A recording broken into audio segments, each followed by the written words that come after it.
Gracias una vez más por su sintonía. Y continuamos hoy con la serie Cuando nos falta la paz. Y hoy tenemos el mensaje número 4, Superando la tristeza. Y en esta oportunidad estamos con Jeremías capítulo 20, versículos 7 al 13.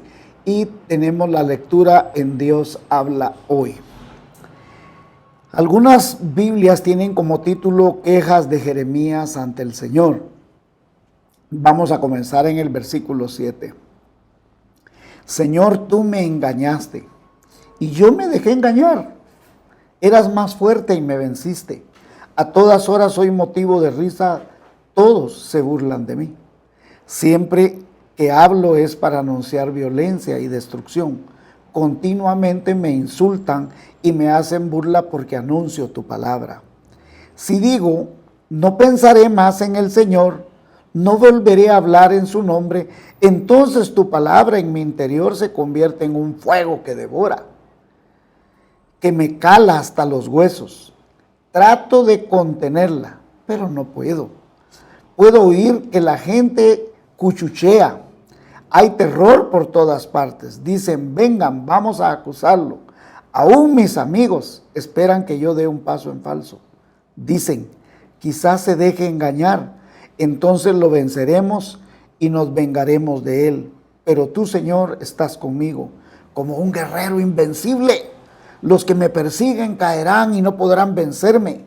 Fracasarán, quedarán avergonzados, cubiertos para siempre de deshonra inolvidable. Señor Todopoderoso, tú que examinas con justicia, tú que ves hasta lo más íntimo del hombre, hazme ver cómo castigas a esa gente, pues he puesto mi causa en tus manos. Canten al Señor, alaben al Señor, pues Él salva al afligido del poder de los malvados.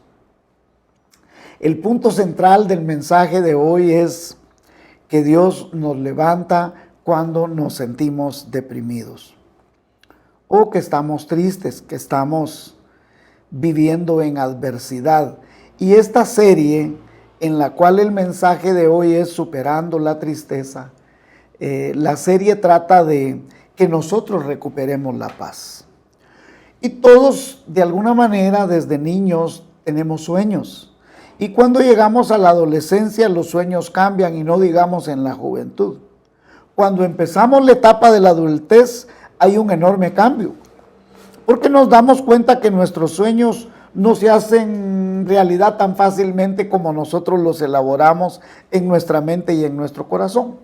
Y por otro lado, cada día, cada semana, cada mes, cada año, nos despertamos ante una realidad que no se asemeja a nuestros sueños y a nuestros más caros anhelos. Eso causa mucha decepción, eso causa tristeza, frustración, y especialmente cuando estamos pasando por un periodo de tiempo de adversidad, en lo que no vemos salida a nuestros problemas, a nuestras angustias, y por otro lado vemos que hay gente que desea nuestra caída, que pareciera ser que están más pendientes de nuestra vida que la de ellos mismos, esperando a ver a qué horas nosotros caemos. Y eso era exactamente lo que le estaba pasando al profeta Jeremías.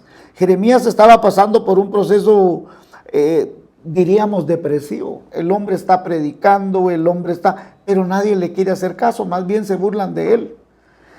Y también el profeta sabía que él no podía violar los principios de Dios, porque él dice, tu palabra me consume, es como un fuego dentro de mí, aunque yo no quisiera obedecerla, aunque yo ya no quisiera predicar, pero es una palabra que me consume dentro de mi corazón. Ahora bien, no hay nada de malo en tener sueños, en tener esperanzas, siempre y cuando que le traigan gloria a Dios. Y también nosotros debemos mantener esos sueños en la perspectiva correcta. Por un lado, nosotros necesitamos que nuestros sueños sean realistas. Después de todo, no tiene sentido soñar en algo que no tiene futuro.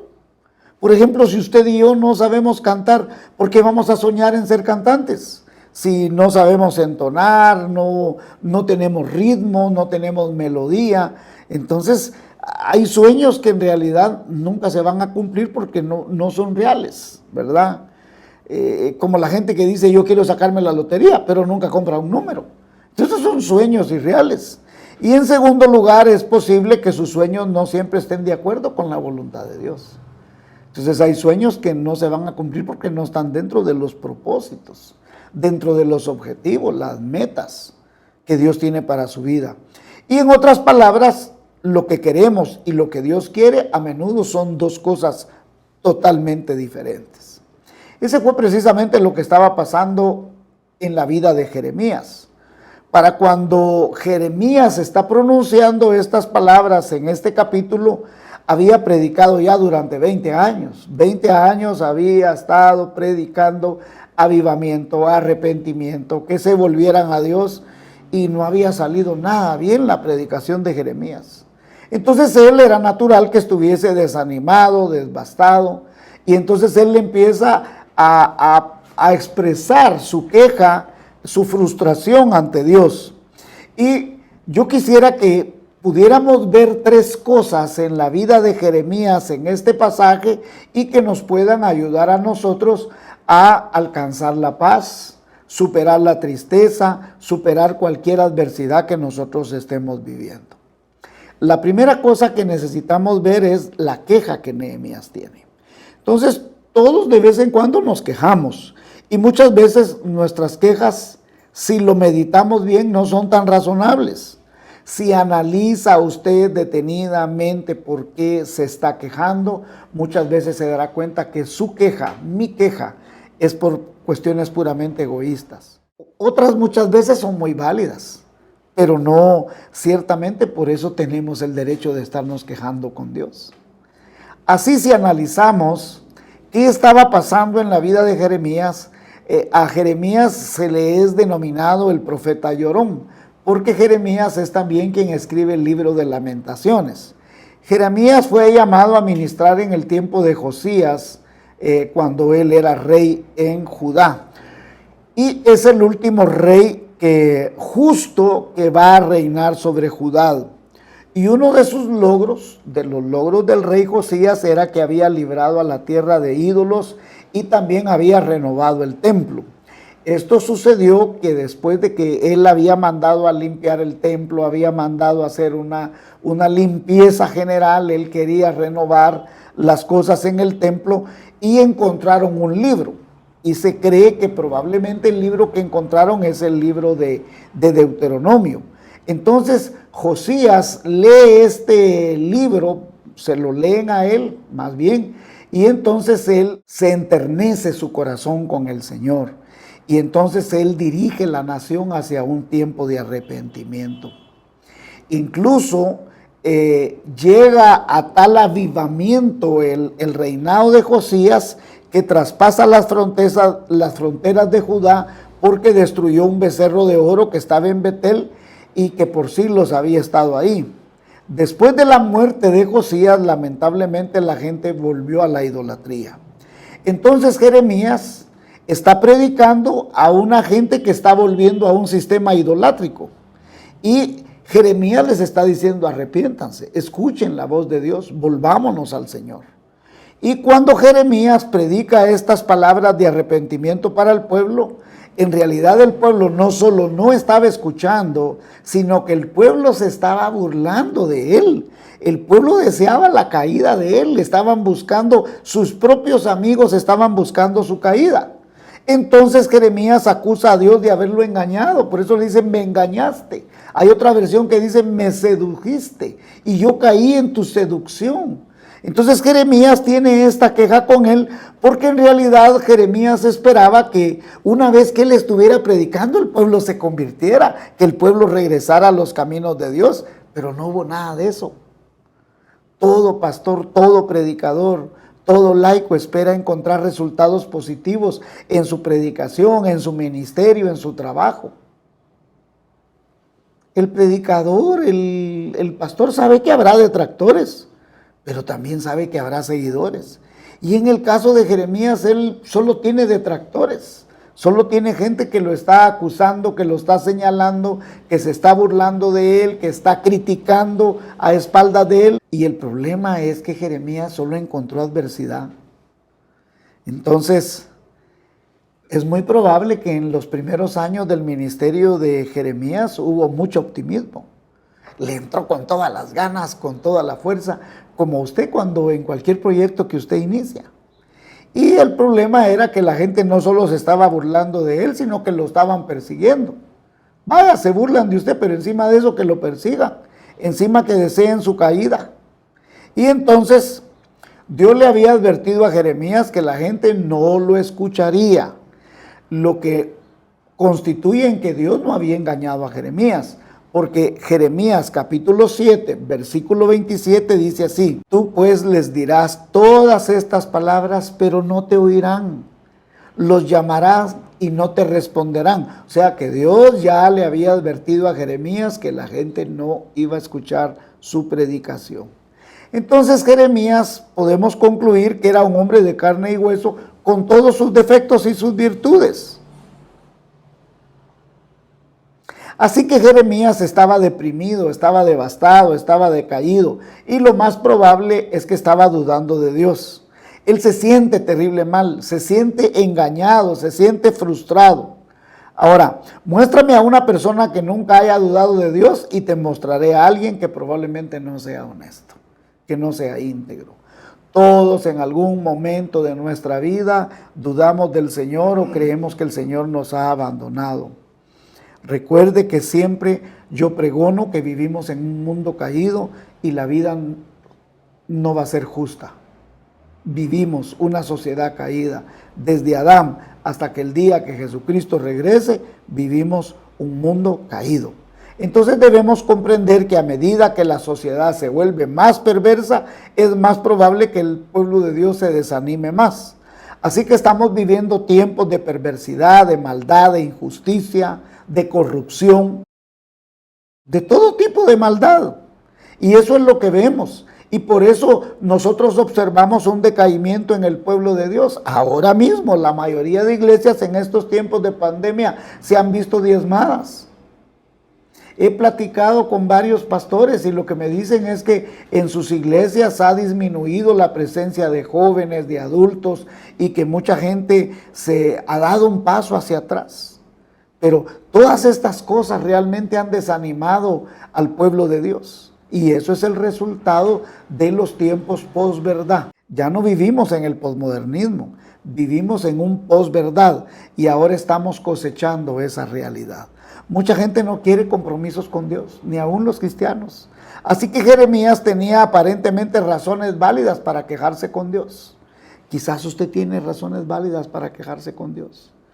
Pero usted y yo somos llamados a confiar en Dios, a no tener, escúcheme, a no tener sueños que no están basados en la realidad. Jesús no nos mintió. Jesús dijo claramente que nosotros lucharíamos en un mundo adverso, que la manada sería pequeña. No temáis manada pequeña, pues a vuestro Padre os ha placido daros el reino. Jesús nunca dijo que serían miles de miles de miles de miles. No, Jesús siempre habló de manadas pequeñas, ¿verdad? Segundo, su predicación. Necesitamos comprender cuál es la predicación que Jeremías estaba teniendo. Hasta ahora Jeremías venía predicando sobre avivamiento, sobre arrepentimiento, sobre volverse a Dios, antes de que venga el día del juicio de Dios. Y permítame decirle esto, es una realidad muy triste, pero estos juicios de Dios son cíclicos, siempre se cumplen. Dios siempre a través de los tiempos nos está pidiendo que nos volvamos a Él. Y siempre hay juicios, siempre es cíclico. Usted verá, por ejemplo, el libro de los jueces. Se alejaban de Dios, se levantaba un profeta o levantaba un hombre de Dios, se volvían a Dios, luego volvían a caer, les volvía a caer juicio. Y así se está todo el libro de jueces. Y así ha sido a través de toda la historia. Entonces, por otro lado, lo que estaba experimentando el profeta Jeremías, él estaba listo para rendirse. Él estaba muy deprimido, estaba cansado, se sentía atribulado. Y entonces vino lo impensable. Juró que no volvería a hablar el mensaje de Dios. La gente no estaba escuchando el mensaje de Dios. Entonces, ¿cuál es el punto aquí en la vida de de Jeremías o en la vida que estaban viviendo. Dice que había temor por todas partes, cosa que es igual ahora mismo. La gente tiene miedo del futuro, la gente tiene miedo ahorita de lo que se está viviendo con la pandemia. Es cierto que hay gente que está viviendo su vida, la vida loca, llamémosle así. Todo un país, en el caso de Jeremías, estaba en contra de él, se burlaban de él. Y todo esto le estaba afectando en sus emociones, en su ánimo. Por eso es que vemos que el desánimo abunda en la vida de Jeremías y hoy en día el desánimo está abundando en la iglesia de Dios. El ataque a los pastores está en las redes de manera sistemática. Y en algunos casos, lamentablemente, es verdad que el ataque es por culpa de los pastores mismos. Pero la mayor parte del tiempo, muchos de los ataques hacia los pastores son cosas injustas. Permítame mostrarle cómo se puede evidenciar el desánimo de muchos pastores y de muchos creyentes. Según las estadísticas, muestran que un promedio de 3,000 pastores abandonan el ministerio en los Estados Unidos. Y también los estudios muestran la cantidad de pastores que se suicidan al año. Y no digamos esposas de pastores que se suicidan al año. Y a veces es debido a un fracaso moral, pero muchas veces simplemente es porque están desanimados, porque no sienten el apoyo de sus congregaciones. Ya sea pastor, predicador, ministro, laico o cualquier persona, no es fácil mantenerse en la tarea, sobre todo cuando no estás obteniendo ningún resultado visible, sobre todo cuando tú no ves el apoyo de quienes te deberían de apoyar. Para el caso de Jeremías era una situación muy complicada, debido a que Dios lo había llamado y Jeremías no podía dejar de hacerlo. La palabra de Dios era como un fuego ardiente en sus huesos, en su corazón, en su alma, en su espíritu. Él no podía dejar de predicar aunque quisiera. Sabía que Dios lo había llamado y que dejarlo sería desobediencia.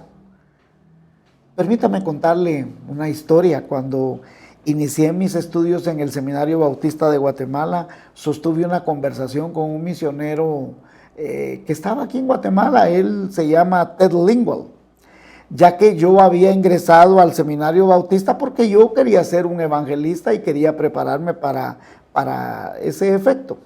Don Ted Lingwell, un hermano que estuvo por 40 años de misionero aquí en Guatemala, me dijo esto: usted tiene un llamado al pastorado, me dijo. Yo le dije que yo no creía eso y que además yo no quería eso, que yo lo que quería era ser un evangelista y trabajar y predicar en campañas evangelísticas. Él con mucha propiedad me dijo: cuando Dios llama a alguien no se equivoca, me dijo. Hay un sello de Dios ineludible. Escuche esto, lo que él me dijo. Hay un sello de Dios ineludible. Y agregó que había gente llamada y gente metida. Que hay gente metida que es bien intencionada, pero al final es gente metida, que Dios no ha llamado. Ahora, el punto es que este año cumpliré, por la bendita y misericordia y gracia del Señor, 39 años de ministerio. Le comento que han habido años que han sido terribles, años muy difíciles. Y lo único que me ha sostenido para permanecer es la gracia, la misericordia, la bondad del Señor, el llamado de Dios. Y como dijo don Ted Lingwell, quizás por eso le llamó él el sello de Dios. Cuando Dios llama, pone un sello en ti de ese llamado. Cualquiera que sea el ministerio a que Él te llamó, quizás a servir al prójimo, quizás a predicar, a cantar, qué sé yo. Dios puso un sello en ti y ese sello es inviolable, indeleble. La iglesia de hoy enfrenta el mismo dilema que estaba enfrentando Jeremías. Las iglesias están predicando la palabra de Dios, pero las iglesias son cada vez menos populares. La oposición hacia las iglesias se está volviendo cada día más recia, porque la gente quiere escuchar un mensaje light, o sea, leve, donde no se le confronte a su vida. Usted verá iglesias que se vuelven enormes porque nunca los confrontan con su pecado. No obstante, Dios ha ordenado que proclamemos su palabra y toda la palabra, toda la palabra. Omitir una parte de la palabra es incorrecto y nosotros debemos obedecer en predicar un mensaje de verdad. Nosotros debemos predicar la palabra en toda su extensión, de ánimo, de fortaleza, pero también de confrontar el pecado en nuestra vida. Nosotros somos llamados a ser la sal de la tierra. Somos llamados a brillar en un mundo que se está entenebreciendo. Tú eres llamado a brillar, a guiar, a dar esperanza en un mundo que se está desquebrajando. Tercero, su alabanza. Y esto es importantísimo, maravilloso. En medio de toda la adversidad que Jeremías estaba viviendo, Jeremías sabía que Dios estaba con él. Y en el versículo 11, mire lo que encontramos. Pero tú, Señor, estás conmigo como un guerrero invencible. Los que me persiguen caerán y no podrán vencerme, fracasarán, quedarán avergonzados, cubiertos para siempre de deshonra inolvidable. Este verso es un cambio radical en todas las palabras anteriores que Jeremías trae en este capítulo. Cuando él está deprimido, con todas sus emociones caídos, él está fluctuando en sus emociones. Se queja con Dios, pero en el fondo sabía que Dios no lo había traicionado. Cuando usted y yo tengamos dudas y no sepamos qué hacer realmente, debemos confiar en Dios y darle el beneficio de la duda, ya que cuando Jeremías lo piensa, él se da cuenta que Dios es como un poderoso gigante invencible y que está a su favor. Otras traducciones dicen guerrero poderoso o campeón temible. Jeremías sabía que Dios era más grande que cualquiera de sus enemigos, cualquiera de sus problemas y cualquiera de sus adversidades. En estos días ha surgido mucha adversidad, especialmente contra nosotros los que predicamos la palabra de Dios. Nos dicen que estamos equivocados, que son ideas retrógradas, que son ideas pasadas de moda, que la Biblia es un libro antiquísimo. Y la expresión que más pregonan es que deberíamos de tener una mente abierta y permitir que la gente viva la vida como quiera, que si se siente feliz, que haga lo que quiera con su vida, que no hay problema, que Dios no se puede oponer a que una persona viva feliz, así de que si quiere vivir la vida de la manera que quiere, debe dejársele. Nos critican de absurdos, de pasados, de modas, que nosotros no respetamos los derechos humanos de otros, pero en realidad no debemos desanimarnos por tales palabras. Dios es el autor de la historia y Él tendrá la última palabra. Jeremías pudo hablar con Dios a pesar de su desánimo.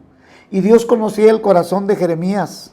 Dios conoce su corazón y lo que está experimentando ahora mismo.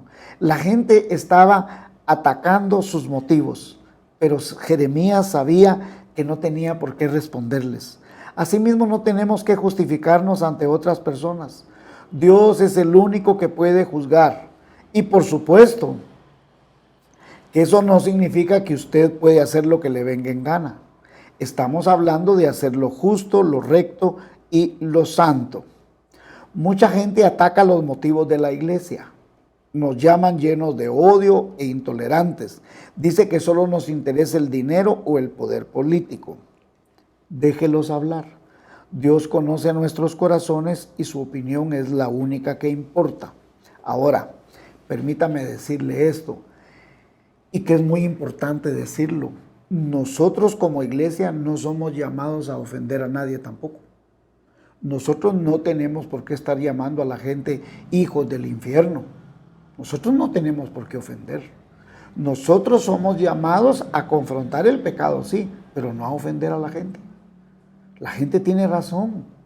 Nosotros no deberíamos de ofender a la gente. Qué bueno si los podemos atraer a Jesucristo. Nosotros tenemos que predicar el nombre de Jesucristo. Nosotros tenemos que alabar el nombre de Jesucristo.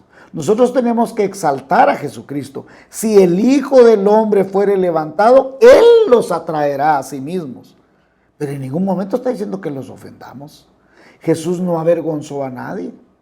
Jesús confrontó el pecado, como en el caso de la mujer en el pozo, la samaritana. Pero con qué amor la fue conduciendo hasta que ella creyó. Ahora, lo que sí nosotros debemos hacer es alabar a Dios aún en medio del desánimo. Puedes alabarlo cantando un himno favorito, una canción de alabanza, recitando un salmo.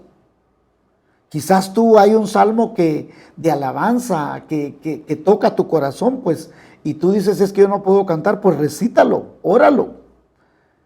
El diablo jugará con nuestros miedos y con nuestras emociones, pero cuando usted alaba a Dios, el diablo huirá derrotado.